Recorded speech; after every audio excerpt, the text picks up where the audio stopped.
Hey everybody, welcome back to the channel. Today I want to talk about Stellantis' fourth quarter and 2024 sales numbers.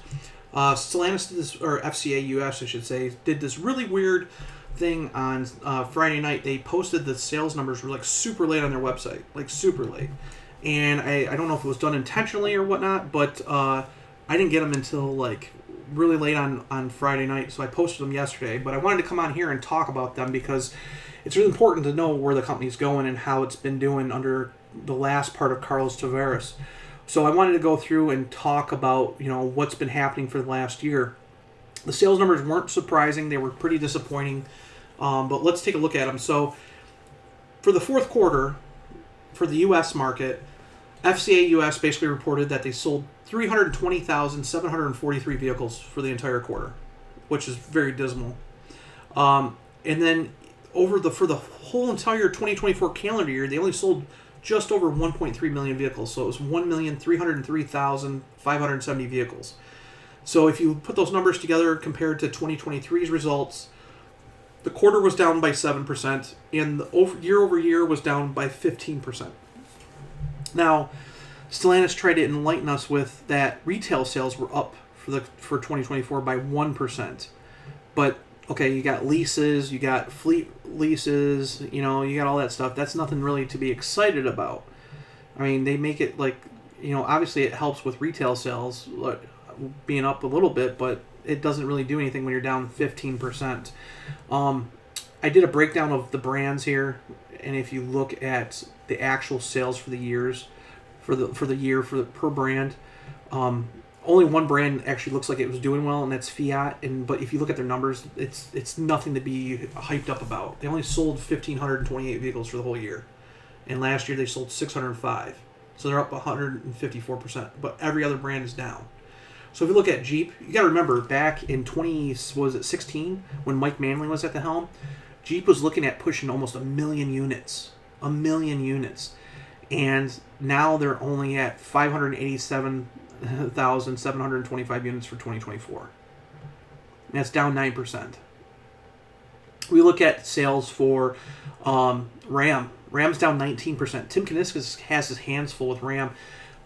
I had to laugh just before I came on here to talk about this. Somebody posted a picture on Facebook of the screenshot that they took during when they were looking at buying their 2021 Ram. And they took a picture and they bought a limited. And at the time, with the discounts and stuff on the truck, it was $54,000. And they took a picture of a similar truck now, and it was based at like $88,000. And mind you, there are incentives on the trucks right now, but still, still priced at like $70,000. It's still way off of where it was right after COVID. And this is when there was hardly any vehicles on lots. So kind of weird that we're constantly seeing this boost up in price. So, they're going to have to really drop Ram prices if they're going to be competitive. Only 3 years ago, was it 3 or 4 years ago, Ram was the second best-selling truck brand in America. They surpassed Chevrolet, and they were looking at they kept talking about how they're going to give Ford a run for their money. And now, they're not even close to, even GMC numbers, I think, are even about what they're doing here. Chevrolet's way ahead of them. So, I don't know. It's really dismal with Ram right now. So hopefully Kuniskis can, put sales numbers on the thing. This is the problem I have. Don't put incentives on vehicles. Drop the prices. Make it so they're more competitive. And then people will come buy your product. The thing is right now what a lot of people don't understand is we're still dealing with high interest rates. A lot of people can't simply go out and buy a $55,000 car when their payments are going to be over $1,000 a month. It's ridiculous. I did that with my 300, and to me, my 300C, I love that car, but I got rid of it because it was only a weekend car, and I was shelling out like $1,200 a month for it. I could afford it, but what was the point of doing it when I was just sitting there all winter?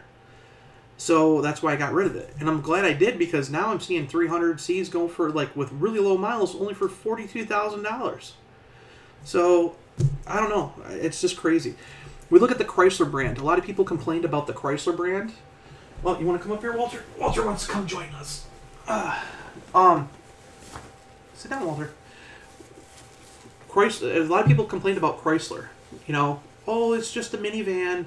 It's just got one minivan. Well, that minivan's still doing pretty dang good because even though sales are down 7%, it's one of the best. Like, if you look at all the other brands, Chrysler's actually doing pretty good compared to most brands, including Jeep. You look at having that one vehicle. They basically have the Voyager, which is an entry-level Pacifica, which I don't count as anything different. But they only sold a couple thousand 300s, and if you look at that compared to Dodge, that one Pacifica minivan is doing pretty damn good compared to the Dodge lineup right now. Dodge only sold 141,730 units. Last year, they almost broke 200,000, and that was a declined year. But you look at, they're down almost 30%, 29%. Now, keep in mind, Dodge, back in 2020, had their people movers. They had their, Grand Caravan and their, Journey, and that made up 56% of the sales. And ever since then, we've seen a constant decline in sales for the brands. So Dodge is very dismal. We look at Fiat, like I said, they sold a whopping 1,528 vehicles for the year, sold 605. They got basically the 500E. That's the only thing left. That vehicle's not doing good. I don't understand why Fiat's still here.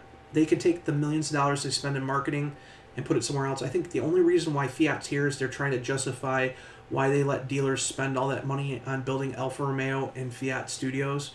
Alfa Romeo is not even doing that good. If you look at the sales numbers here, they only sold 8,865 vehicles for the whole year. Last year, they sold almost 11,000. They're down almost 20%, 19%. And the interesting thing is, the Tonale did become the best-selling Alfa Romeo this year, but barely. The Stelvio's still selling strong. The fourth quarter sales for the Tonale was terrible. So it's very interesting to see why that brand's even here. I just think if they got rid of Alfa Romeo and Fiat, and if they really wanted those products to be here, rebadge the stupid Fiat 500 as a Chrysler, entry-level Chrysler. Put it in this Chrysler showroom. I guarantee it'll sell better than it does as a Fiat. Alfa Romeo, actually rebadge and re-engineer those cars to be Dodges, and they would sell tremendously here. The problem is you're giving us Alfa Romeo products. We don't want Alfa Romeo products. We want Dodge products. Give us a Dodge Avenger rear-wheel drive 4-cylinder sedan, turbocharged 4-cylinder sedan, and I guarantee it'll do good here. Make it Dodge. Like I said, if you watch my Dodge Hornet video that I just posted a couple days ago on here, you'll see why I didn't really like the Hornet too much, is because it's not Dodge enough. It's Alfa Romeo. It needs to have Dodge feeling, like actual like buttons and stuff. If they did that with those vehicles, I guarantee they would sell good here.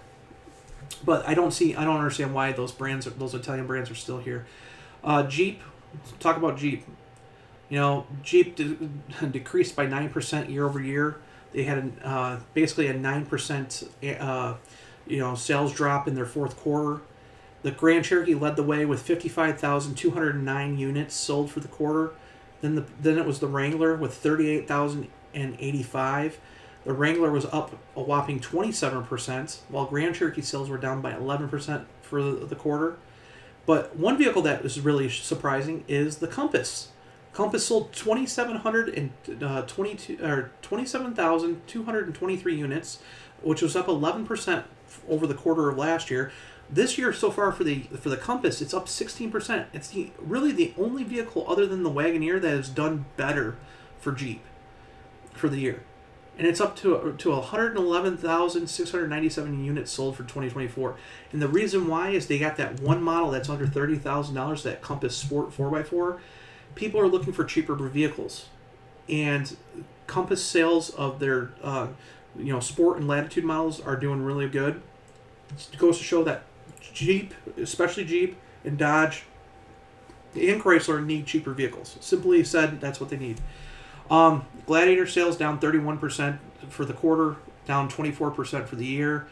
We've seen that the Cherokee, believe it or not, the D segment Cherokee, which was discontinued in early 2023, sold 239 units for the quarter. And obviously sold 2,839 units for the year. Not too bad for a vehicle that's a ghost vehicle or a zombie car. Renegade still sold 664 units, down 94%. Still sold 8,440 units for the year. We've seen Wagoner sales up for the year, up 48%, which is a big shocker. But however, that's pushed by incentives right now. And the interesting thing is, we look at the quarter sales; they're down 30%, which aren't good at all. Now, if you look here and see the Wagoner S on here, and it says 133 sales and 231 sales for the year. A lot of people have asked, like, how the hell does that happen? Because they're not even in dealers yet. I reached out to Chrysler, never got a real answer yet, but I reached out to some of my dealer friends, and they said, hey, some of these people come into the dealers and they actually buy the cars cash, so they're paid off. They just haven't received them yet, so it's considered a sale. And also, Chrysler does internal sales, so some people from the company might actually have vehicles but that haven't been released yet. So that's what those are. We look at the Grand Wagoner. If you read Mopar Insiders, I did a article about the vehicle the other day, about that and the Voyager being two of the worst selling vehicles in the U.S. right now with high inventories. Grand Wagoner only sold 1,774 units for the quarter. That's down 29%. And for the year, it's up 13%, believe it or not. So they sold almost 12,000 units of the Grand Wagoner this year. If we move to Ram, now Ram's kind of confusing because they just, for the U.S., they jam everything pickup-wise into one category. Ram heavy-duty trucks, chassis cabs, all that stuff. And the sad thing is I wish they wouldn't do that. I wish they had a breakdown by model, but they don't do that stuff anymore. They do it for Canada sometimes, but not for the U.S. for some reason. I think they just want to like boost their sales numbers for pickups. But the pickup numbers were dismal, like super dismal. Again, you were looking at a brand that was competing against, Chevrolet and stuff only a couple of years, like giving a Chevy a run for their money for second place, and now it's not even close. Ram's down 7% for the quarter with only 104,454 units. We look at their overall sales for the year, it's down 16% for pickups, only 373,120 units sold for pickups. Look at ProMaster Vans. ProMaster Vans were up for the quarter, 17%. We're down for the year, 19%. I look at Ram ProMaster Vans really as how small businesses are doing. Those are mostly fleet vehicles, obviously. Almost all of them are. And the interesting thing is like you can usually tell how the economy is doing overall, because we know 2024 has been hard with high interest rates and stuff. So with them being down 19%, almost 20%, it makes sense. But the quarter was up 17%. But they just introduced the EV version this year. They have the super high roof version now, which was really cool. And then we look at the Ram ProMaster City, the little compact van. It was discontinued after 2022, and it hasn't been in the market for a while. Last year, overall, it did sales of almost 13,000 units. This year, it did 50 units. So it's down almost 100%. We look at quarter of last year, they sold 554 units. This year they only sold for the fourth quarter 1 unit. So there's rumors going around. It's pretty known that the Ram ProMaster City is coming back to North America. It's going to be an all new van. However, it's going to be all electric. I know there's some small businesses that are excited about that because they want something that's like flower delivery shops and stuff want a small compact van, and they don't mind it being electric. But it depends on, with Trump coming in, will they get the tax breaks and stuff that they're hoping to get to justify the cost of the van? So we'll see. Chrysler, obviously I said people bash Chrysler because they only really have the minivan. If we look here, obviously the Pacifica was the best selling vehicle in the lineup. They did this. If you're looking at the numbers and you're kind of confused, the reason why you're confused is the Voyager is not new. It's been out a couple times since 2022, and it's been a fleet vehicle, but they just added it. It used to be they added it as the Pacifica numbers, and now they've actually they've kind of given it to its own category. So that's why you see it in the new category. So I don't really consider the Voyager anything different than the Pacifica, really. But look at the 300 sales. 626 sales for the quarter, down 69%. If you look at the year, 300 still sold 5,295 units, down 60%. Obviously, we look at the numbers for the quarter. We have 1,266 Voyagers sold. And the Voyager, again, is one of the worst selling vehicles right now in the market. And it has one of the highest inventory numbers in the market. So I think it's number 3 right now for the highest inventory in January of 2025. So if you're looking for a vehicle that with a lot of money on the hood of it, check out the Voyager. The Pacifica, 25,737 units for the quarter, up 208%. But if you look at the overall year, yeah, the Pacifica's down, 11%. But if you add the extra 12,000 units in, it was realistically only about 1% down from where it was before. The interesting thing is it still sold 107,000 units. So if you're one of those people that say Chrysler's out the door and it's not going anywhere, don't think so. The Pacifica itself sold better than any other Dodge vehicle. So let's talk about Dodge. Dodge is down 29% for the year, right? We talked about that. For the quarter, they were down 47%. 47%. Obviously, the Durango led the way with 12,487 units. That was down 20%. For the year, the Durango had 59,357 units sold. That was down 14%. A lot of that has to do with pricing. The Durango pricing has gotten kind of ridiculous. An RT that's $60,000 is a joke. They need to really adjust the prices for Dodge vehicles. Dodge is not a premium brand. I don't care what people say. Dodge is not a premium brand. It's a mainstream, blue-collar performance brand.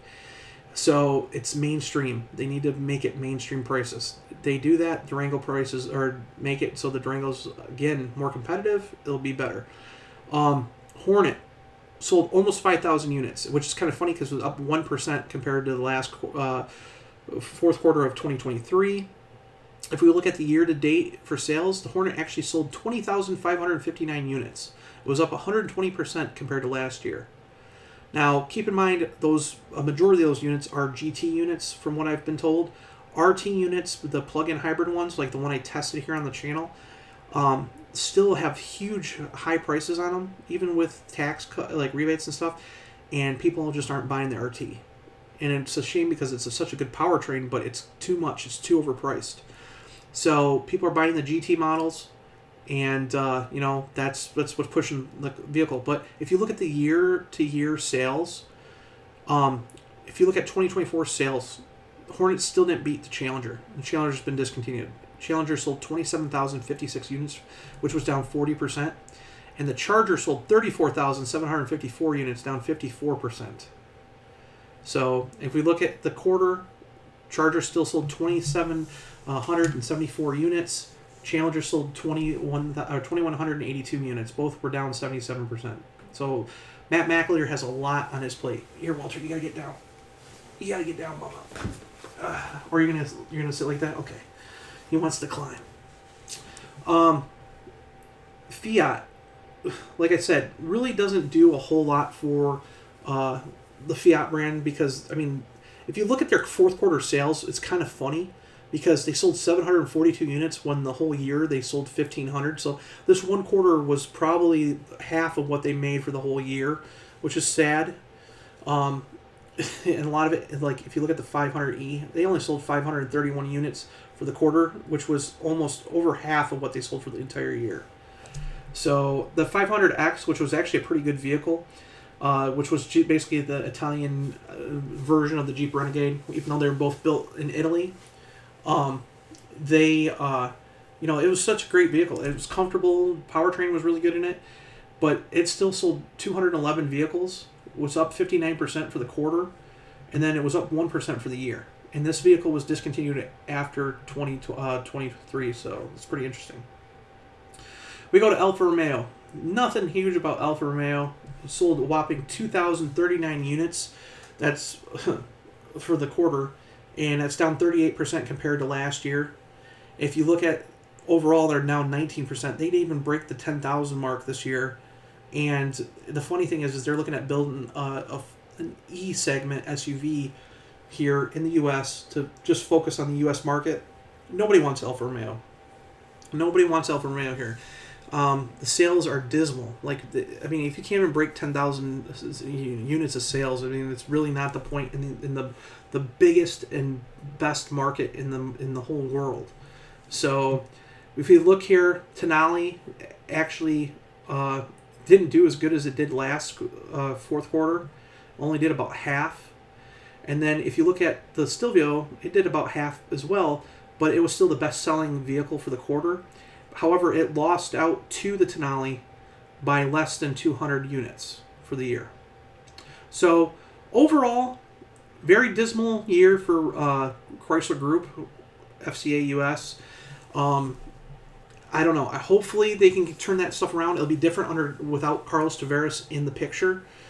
And hopefully they can start cutting costs, because these brands are not premium brands. It'll be very interesting in 2025 how they're going to shake things up.